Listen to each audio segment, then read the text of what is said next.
The grand hall of the Galactic Council shimmered with lights from 1,000 worlds. Beings of every shape and size filled the massive chamber, their voices creating a symphony of clicks, hums, and words in languages most humans could barely pronounce. Taehyun Kim stood near the back of the human delegation, his dress uniform feeling too tight around his collar. He was not supposed to be here. He was just a cultural liaison, a former medic who had somehow ended up working in diplomacy. But Ambassador Hana Choi had insisted he attend this ceremony. At the center of the hall, on a platform that floated above the crowd, stood Emperor Vexith of the Velthric Empire. He was tall and impossibly thin, his skin the color of deep space. His eyes glowed with a soft purple light that made Taehyun uncomfortable. The Velthric were telepaths, the most powerful in the galaxy. They could speak mind to mind across vast distances, share thoughts as easily as humans shared breath. The Emperor ruled over hundreds of worlds, and everyone knew it was not kindness that kept his empire together. The ceremony was supposed to honor humanity. 3 years ago, humans had helped the Velthric defend their border against raiders. It had been brutal work, and many humans had died. Now the Emperor was offering gifts to mark the new friendship between their peoples. Taehyun watched as the Emperor presented crystalline artifacts and technology to Ambassador Choi. She accepted each with grace, bowing slightly in respect. Then the Emperor smiled. It was not a kind smile. "I have one more gift," the Emperor said, his voice carrying through the hall without seeming loud. "A personal gesture of our deep appreciation for humanity's courage." 2 Velthric guards brought forward a containment pod. It was the kind of medical unit used for critical patients, all gleaming metal and humming machinery. Through the transparent top, Taehyun could see a figure inside, barely visible through some kind of fog or gas. "This is my youngest daughter, Princess Nara," the Emperor continued. Around the hall, Taehyun heard the sharp intake of breath from other Velthric delegates. "She will serve as a cultural exchange officer with humanity. I trust you will care for her as you would one of your own." The Emperor's court began to laugh. It was not joyful laughter. Taehyun did not understand what was happening, but he felt the cruelty in it like a cold wind. Ambassador Choi's face remained calm, though her jaw tightened slightly. She looked at the pod, then at the Emperor, then back to the pod. "Your Majesty is most generous," she said quietly. "We accept your daughter with honor and will care for her with all the dignity she deserves." The laughter died. The Emperor's smile faded. He had not expected her to accept. For a moment something like anger flashed in his glowing eyes, but then he bowed his head. "How noble of humanity," he said, and his tone made the words sound like an insult. Later, on the transport ship back to Frontier Station Kepler 442, Taehyun stood in the medical bay staring at the containment pod. Ambassador Choi had returned to Council headquarters, leaving him with orders to care for the princess. He had pulled up her medical file, and what he read made his stomach turn. Princess Nara had been born with fractured telepathy. Her neural pathways did not work like other Velthric. She could not speak mind to mind. She could not shield her thoughts. Worse, she felt everything. Every emotion from every being near her hit her consciousness like a physical blow. The Velthric called it broken. The medical file called it a severe disability. The notes said she had been kept heavily sedated for most of her 19 years because consciousness meant constant agony. The Emperor had given his daughter away like garbage. He had done it publicly, making it a joke at humanity's expense. Either they would refuse and look weak, or they would accept damaged goods and look foolish. Ambassador Choi had seen through it and chosen dignity instead. Now Nara was Taehyun's responsibility. He read through the file 3 times, making notes. He had worked with sensory processing disorders before, back when he was a medic. His younger sister had severe autism, and he had spent years learning how to help her navigate a world that was too loud, too bright, too much.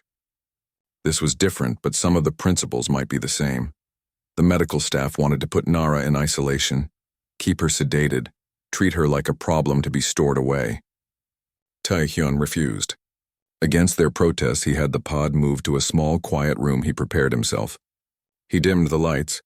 He set up sound-dampening panels. He removed anything with bright colors or harsh textures. Then slowly, carefully, he began reducing her sedation. It took 2 days. On the 3rd morning, Nara opened her eyes. Taehyun was sitting in a chair near the window reading a book.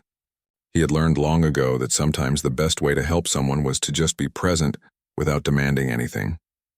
When he heard her breathing change, he glanced up but did not move suddenly. Nara's eyes were the same purple as her father's, but where his were cold, hers were full of fear. She stared at the ceiling, her chest rising and falling rapidly. Her hands clenched into fists. Taehyun could see her trembling.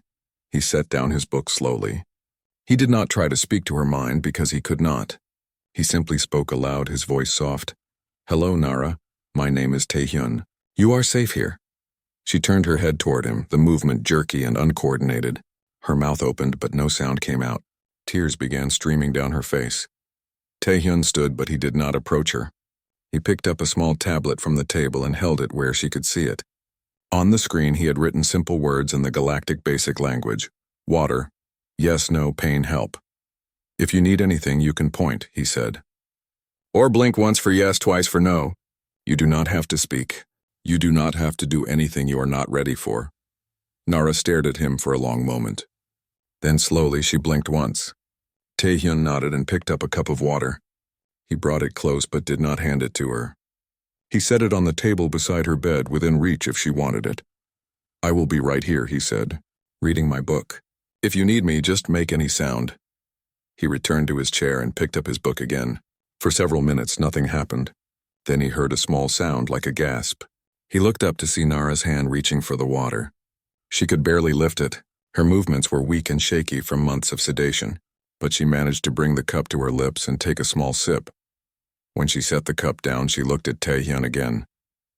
This time there was something different in her eyes. Still fear, yes, but also something else. Confusion, maybe, or wonder. No one had ever treated her like this before. In the Velthric Empire, the broken were hidden away or controlled completely. They were not given choices. They were not allowed dignity. But this human, this strange being who could not even speak with his mind, was treating her like she mattered. Taehyun smiled gently and returned to his book. He would stay as long as she needed. He would move at her pace, not his. He would treat her not as broken, not as a gift, not as a joke. He would treat her as a person. Outside the small room, the rest of the station continued its work. Ships came and went.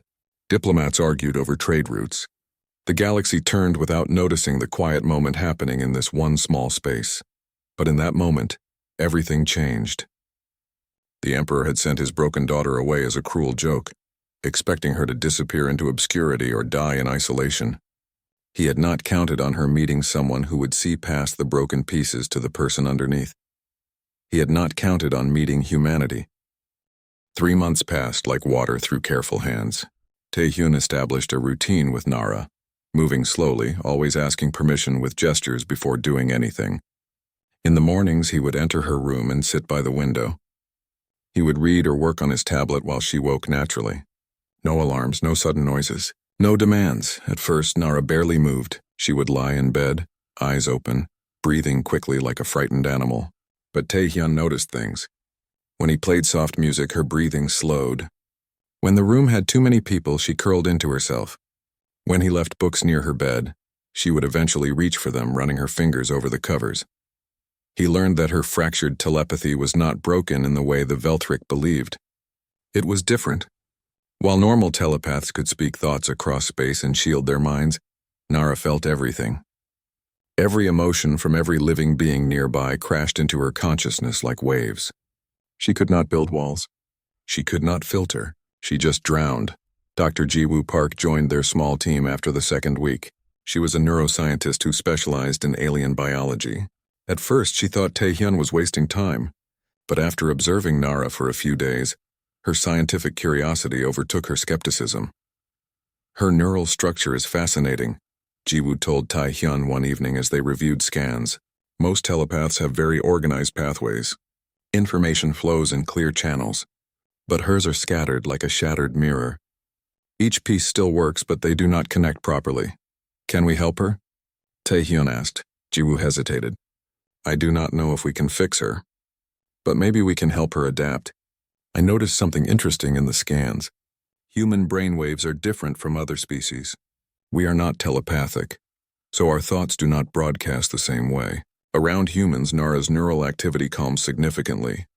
This gave Taehyun an idea. He began limiting the number of non-humans around Nara. He scheduled her activities during quiet hours when fewer beings were on the station. He used white noise machines to help her focus, similar to tools used for humans with sensory issues. And slowly, gradually, Nara began to improve. The first time she sat up on her own was a small victory. The first time she walked to the window was a larger one. But the moment Taehyun would always remember happened 5 weeks after her arrival. He had brought her a tablet with writing software. For days it sat unused. Then one morning, he arrived to find words on the screen. They were shaky and simple, but they were there. "Thank you," the screen read. "Why are you kind?" Taehyun sat down and typed his response slowly so she could read it easily. "Because you deserve kindness." "Everyone does." There was a long pause. Then more words appeared. "I am broken. My father said so." "Everyone says so." Taehyun felt anger rise in his chest, but he pushed it down. Anger would not help Nara. He typed carefully. "You are not broken. You are different. Different is not the same as broken. Your mind works in a way others do not understand. That does not make it wrong." The cursor blinked for a long time.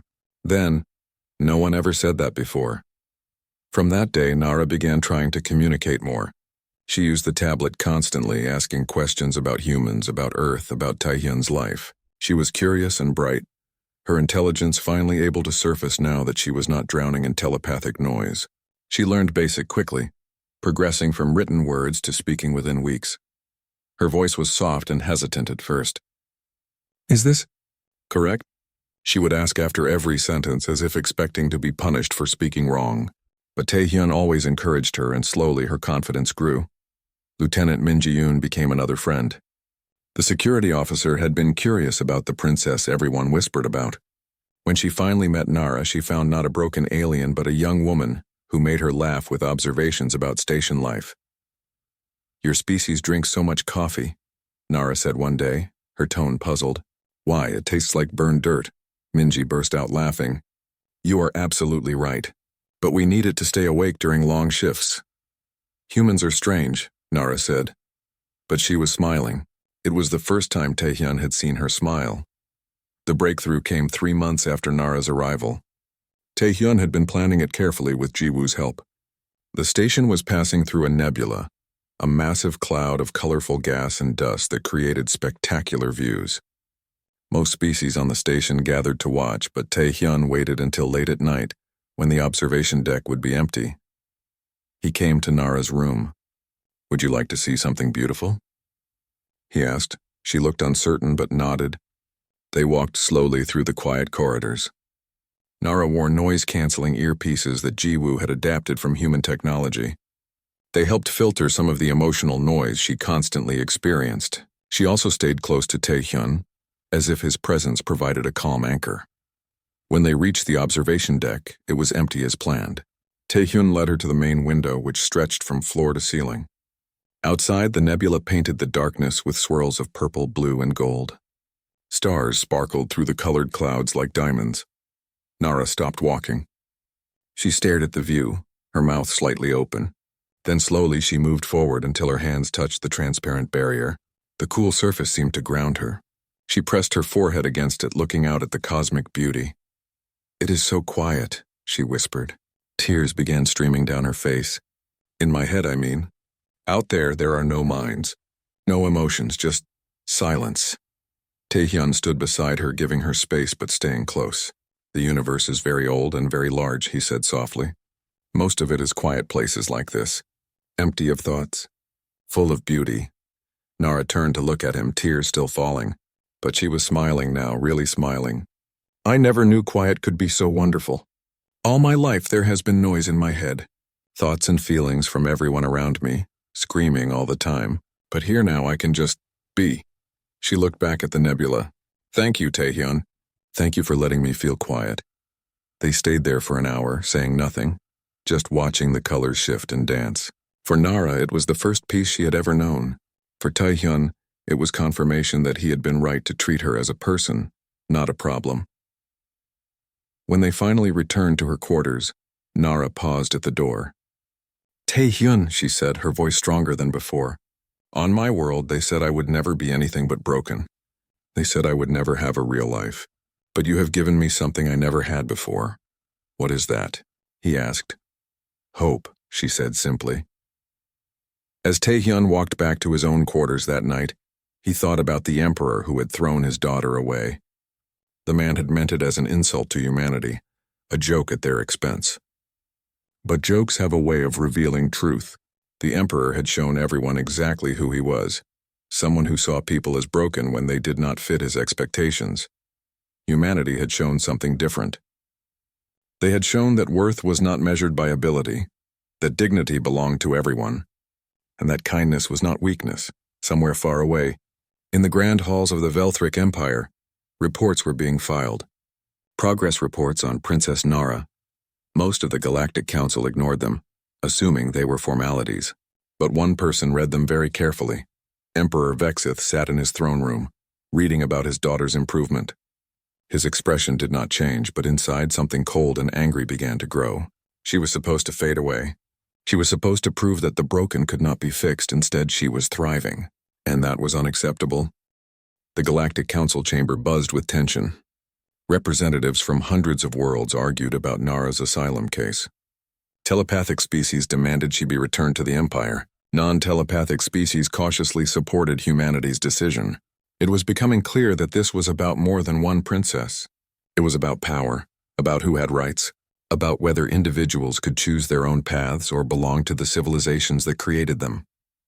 Meanwhile, the Velthric Empire began military exercises near human space. Warships gathered at the borders. The message was clear. Give back the princess or face consequences. Human forces mobilized in response. Captain Dongwook Lee brought his ship, the Indomitable, to Kepler Station along with a small fleet. War seemed inevitable, but war was not what terrified Nara. Her episodes were getting worse. She would collapse multiple times a day, overwhelmed by distant emotional echoes. Jiwoo's scans showed her empathic abilities were somehow expanding, reaching across impossible distances. Nara was sensing things that should be far beyond any telepathic range. During one particularly severe episode, Taehyun held Nara's hand while she shook and cried. Tell me what you feel, he said gently. Try to put words to it. Millions, she gasped. Millions of minds crying out. But they cannot speak anymore. Something is crushing their will. It feels like my father. His particular kind of cold certainty. His belief that some beings are meant to rule and others to serve. Where? Taehyun asked.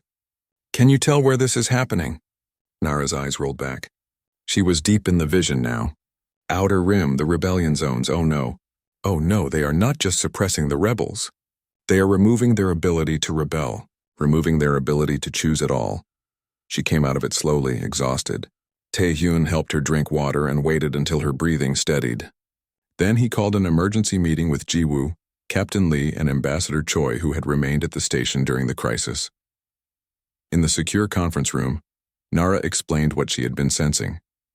My fractured telepathy does not work like normal telepathy, she said, her voice tired but determined.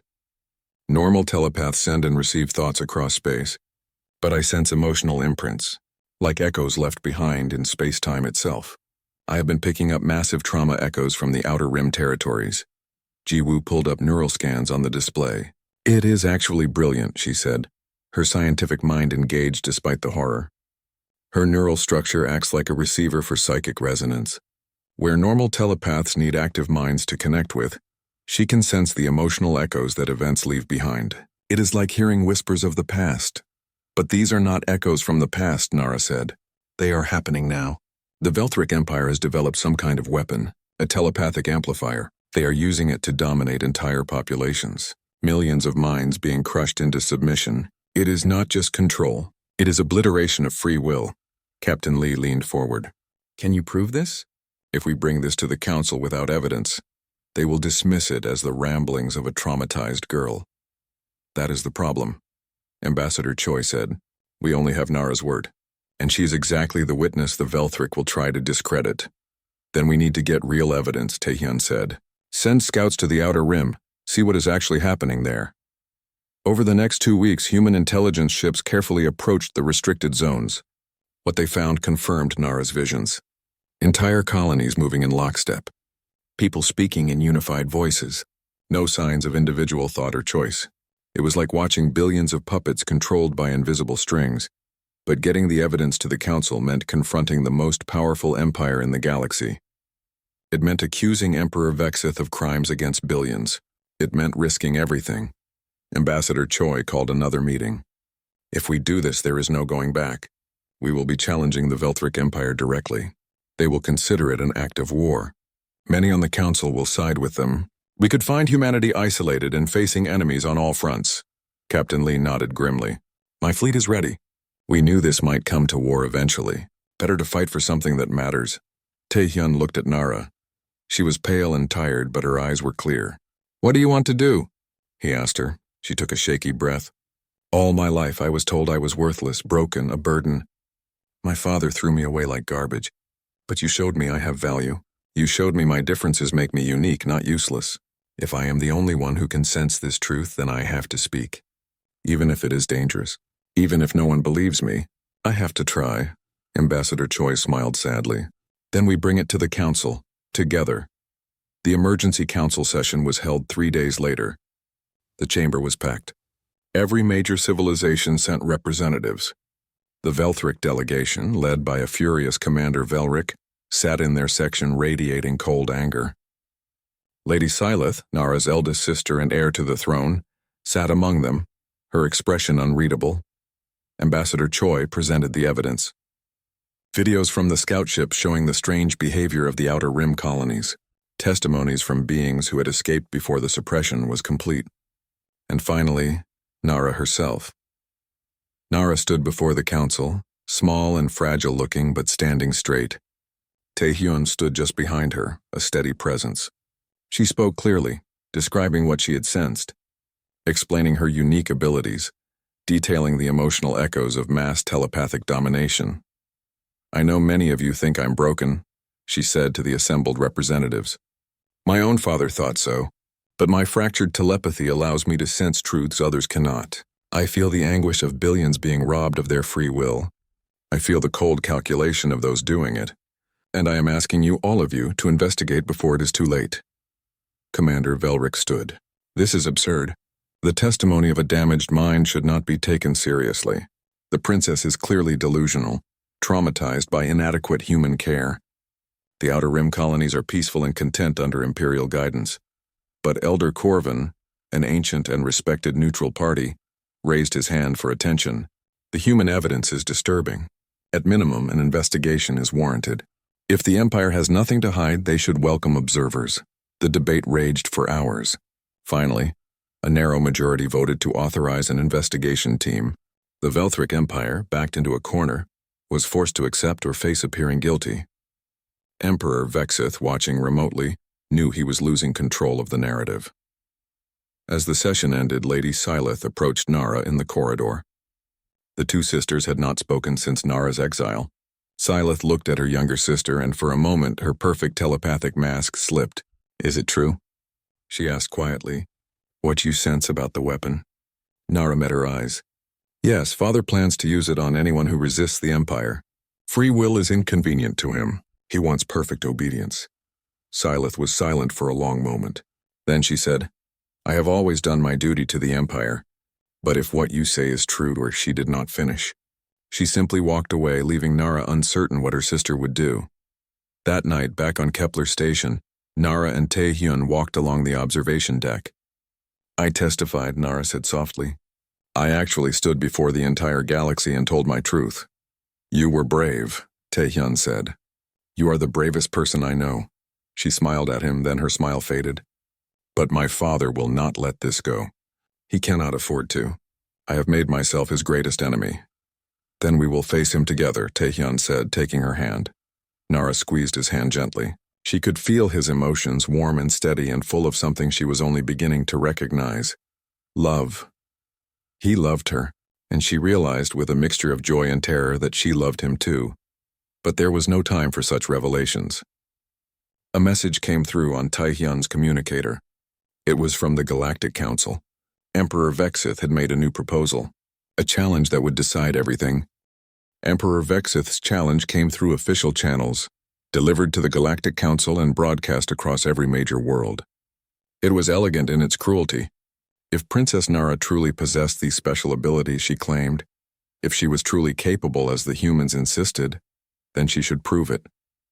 She would undergo the Trial of Clarity, an ancient Veltric ritual where one's mind was laid completely bare before telepathic judges. The trial was simple in concept. 9 of the most powerful telepaths in the galaxy would join their minds and examine the subject. Truth would be revealed. Lies would be exposed. If Nara was honest about what she had sensed, the judges would know. If she was lying or deluded, that too would be clear. But Taehyun knew it was a trap the moment he heard the terms. She cannot do this, he said urgently to Ambassador Choi and Jiwoo. The trial requires the subject to lower all mental shields. Nara has never had shields. Her fractured telepathy means any telepathic contact overwhelms her completely. 9 cosmic-level minds probing her simultaneously will destroy her. Jiwoo nodded grimly. He knows that. This is not about truth. This is about eliminating the witness. If Nara refuses, she looks like a liar. If she accepts, her mind will shatter and the Emperor can claim she was simply too damaged to be reliable. Ambassador Choi paced the conference room. Can we refuse on medical grounds? Argue that the trial is unsuitable for her condition? That makes her look weak, Captain Lee said. It plays into exactly what the Emperor wants everyone to believe, that she is too broken to be taken seriously. So what do we do? Taehyun demanded, his frustration showing. Just let him win? Let billions suffer because we cannot find a way to prove the truth. The door opened. Nara walked in quietly. Everyone turned to look at her. I will do it, she said simply. No, Taehyun said immediately. Nara, you do not understand. This will kill you. I understand perfectly, she said, moving to stand in front of him. My father has made it impossible for me to win. But I can still make him lose. I can make sure the truth is heard, even if it costs me everything. Taehyun felt like his heart was being crushed. There has to be another way. There is not, Nara said gently. She reached up and touched his face. You gave me a real life, Taehyun. These months with you have been worth everything. I would rather die having had this brief freedom than live forever as a sedated prisoner. Let me choose how my story ends. The room was silent. Then Jiwoo spoke up, her voice hesitant but thoughtful. What if we do not try to shield her? What if we do the opposite? Everyone looked at her. She pulled up neural diagrams on the display. Nara's fractured telepathy acts as a resonator for emotional echoes, correct?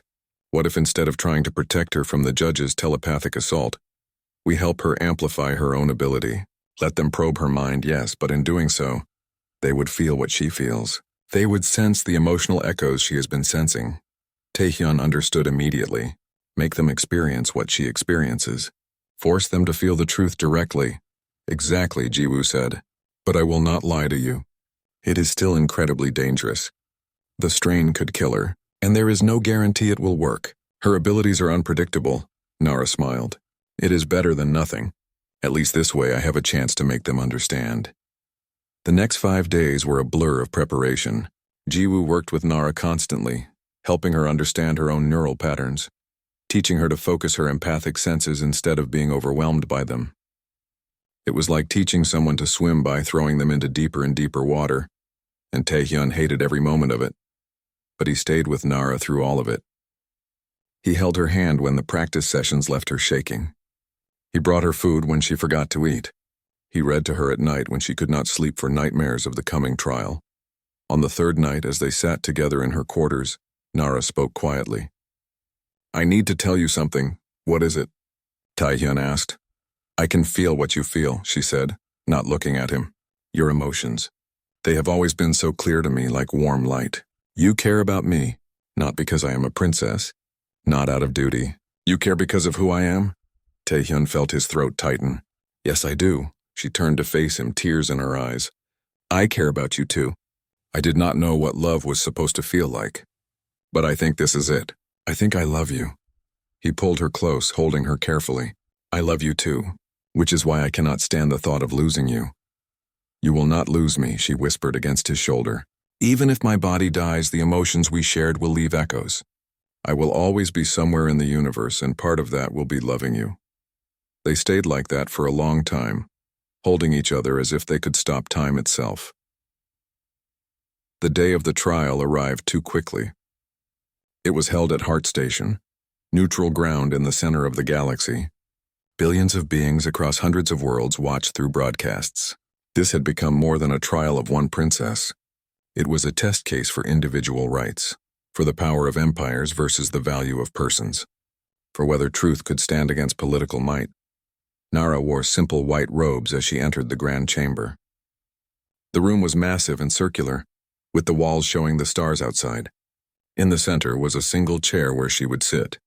Around her, 9 platforms floated at different heights. On each platform sat one of the telepathic judges. Emperor Vexith sat on the highest platform. He had insisted on being one of the judges to ensure fairness, he claimed. But Nara knew the truth. He wanted to be there when her mind broke. He wanted to watch her fail. Taehyun was not allowed in the chamber itself, but he stood in the observation area with Ambassador Choi Ji-woo and Captain Lee. He pressed his hand against the transparent barrier, wishing he could be closer, wishing he could protect her. Nara sat in the chair.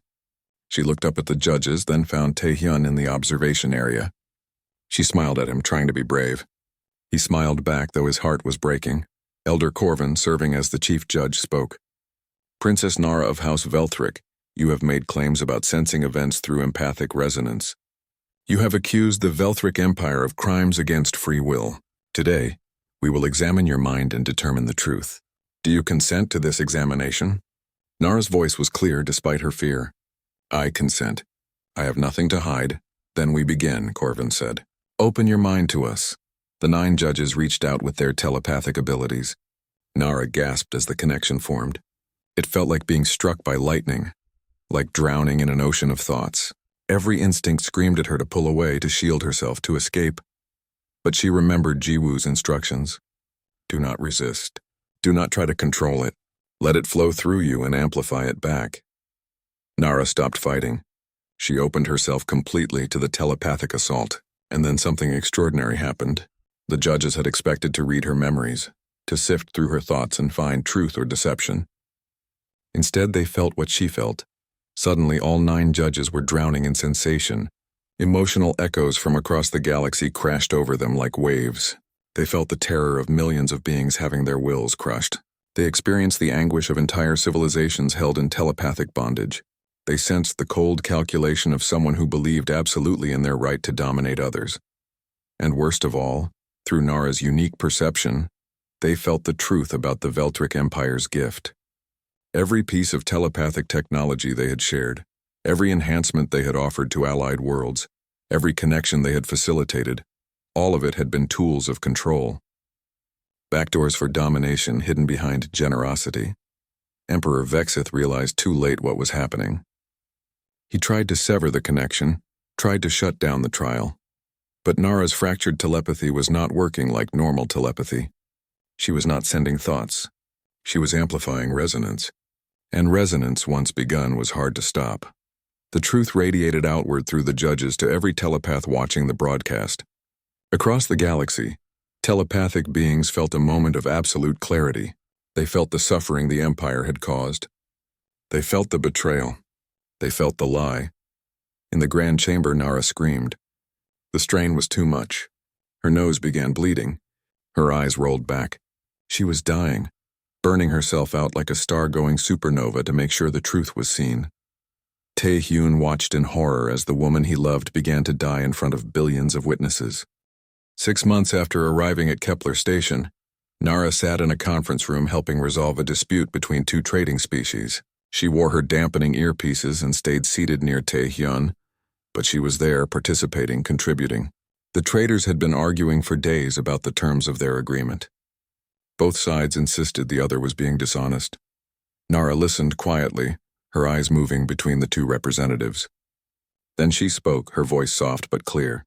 You are both afraid, she said. You, she gestured to the first trader, a reptilian being named Kess, are afraid your family will starve if this deal fails. And you, she turned to the other, a crystalline being called Moth, are afraid your reputation will be destroyed if you show weakness. Both traders stared at her. How could you know that? Kess demanded. I feel it, Nara said simply. Not your thoughts, your emotions. They are very loud to me. You are not being dishonest with each other. You are both just scared. There was a long silence. Then Moth made a sound like wind through crystal. It was laughter. The princess is right. I have been negotiating from fear, not strategy.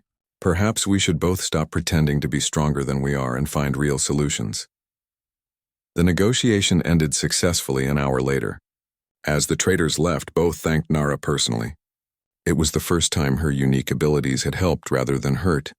She looked at Taehyun with shining eyes. He smiled back, proud. But that night Nara woke screaming. Taehyun was in her room within seconds, Minji right behind him. They found Nara curled on her bed, shaking violently, tears streaming down her face. "Make it stop," she gasped. "Please make it stop. What is it?" "What do you feel?" Taehyun asked, kneeling beside her bed but not touching her. He had learned that physical contact during her episodes could make things worse. Fear. So much fear. And pain. Millions of voices, far away but so loud. They are screaming, but no one can hear them. She looked at him, her eyes wild. They are trapped. Minds trapped in bodies that do not listen anymore. Someone is doing something terrible, Taehyun. Something so terrible.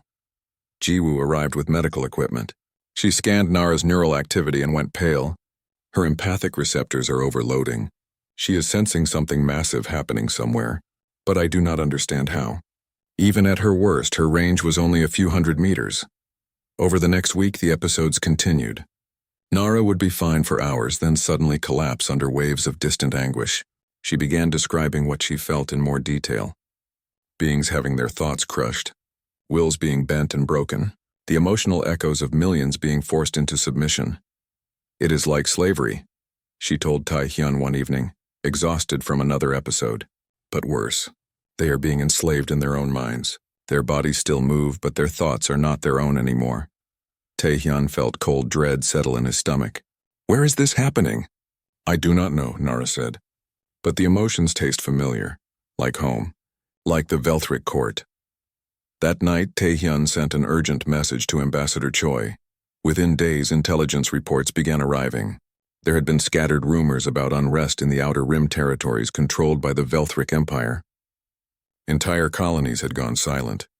The Empire claimed it was technical issues with communications. But some ships passing through reported strange behavior from the inhabitants, people moving in perfect unison, speaking in identical phrases. Then Commander Velric arrived at Kepler Station. He was tall and cold, his purple eyes showing no emotion at all. He came with an official delegation and a very specific mission. "I am here to retrieve Princess Nara," he announced in the main conference room. "The Emperor has become concerned about her well-being. These experimental human treatments are inappropriate for Velthric royalty. She will return home where she can receive proper care." Taehyun stood beside Nara, who had gone very still and pale. "Princess Nara is doing well here," he said carefully. "She has made significant progress." "That is not your decision to make, human," Velric said, his tone dismissive. "She is property of the Velthric Empire. The Emperor's generosity in lending her to you has ended." "I am not property," Nara said quietly. Everyone turned to look at her. She was shaking but standing straight. "I am a person." Velric looked at her as if she were an insect. "You are a broken child who should be grateful for any care at all. Do not embarrass yourself further." The words hit Nara like physical blows. Taehyun saw her start to crumble, but then something changed in her expression. She looked at Taehyun, at Minji, who had moved to stand beside them, at Jiwoo, who had arrived to observe. These humans had treated her with kindness and dignity. They had never called her broken. They had never made her feel like less. She turned back to Velric. "I request asylum with humanity," she said, her voice growing stronger with each word. "Under Galactic Council law, I have the right to seek protection from persecution. I formally request that humanity grant me asylum." The room went silent. Velric's expression finally changed, showing shock and anger. "You cannot do this. You are Velthric. You belong to the Empire." "I belong to myself," Nara said. Taehyun wanted to cheer. Instead, he kept his face neutral and looked at the station commander who had been watching silently. "Commander, this is a legal request for asylum. It must be processed properly." The commander, a career diplomat named Park Sung-min, nodded slowly. "Indeed, I will contact Ambassador Choi immediately. Until a decision is made, Princess Nara will remain on this station under human protection." Velric's anger was palpable. "This is an act of war. The Emperor will not tolerate this insult. The Emperor gave his daughter to us as a gift, Commander Park said calmly. He cannot now claim insult when she wishes to stay. If he wants to argue the matter, he may take it to the Galactic Council. Velric left in fury, making threats about consequences in war. The moment his ship departed, Nara collapsed. Taehyun caught her, lowering her gently to a chair. She was crying but also laughing. I did it, she whispered. I actually did it. I chose. You did, Taehyun said, his own eyes wet. And we will stand with you. Ambassador Choi arrived 2 days later. She met with Nara privately for an hour, then emerged with a determined expression. I am granting the asylum request, she announced. Furthermore, I am requesting full Galactic Council oversight of this case. This will become a precedent for individual rights versus imperial ownership. The news spread across the galaxy within hours. A Velthric princess had defected to humanity. It was unprecedented. Most telepathic species were outraged. Many non-telepathic species were quietly supportive, seeing it as a stand against the telepath's assumed superiority. Emperor Vexith called an emergency session of his council. He raged about the insult, about human arrogance, about his daughter's betrayal. His advisors urged war, but others pointed out the problem. The Emperor had publicly discarded Nara, calling her broken and useless. Starting a war over her now would make him look weak and foolish. Worse, it would draw attention to his cruelty. The Emperor was trapped by his own earlier actions. He could not go to war without looking petty. He could not let this stand without looking weak. So he did what powerful beings often do when cornered. He began planning something worse. That night, Nara stood at the observation window with Taehyun looking out at the stars. I am afraid, she admitted. My father will not let this go. I know, Taehyun said. But you are not alone anymore. Whatever comes, we face it together. She reached out and took his hand. It was the first time she had initiated physical contact with anyone. His emotions washed over her, but they did not hurt. They were warm and steady and safe. Together, she repeated softly, but they both knew the storm was coming. The Emperor would have his revenge. The only question was how.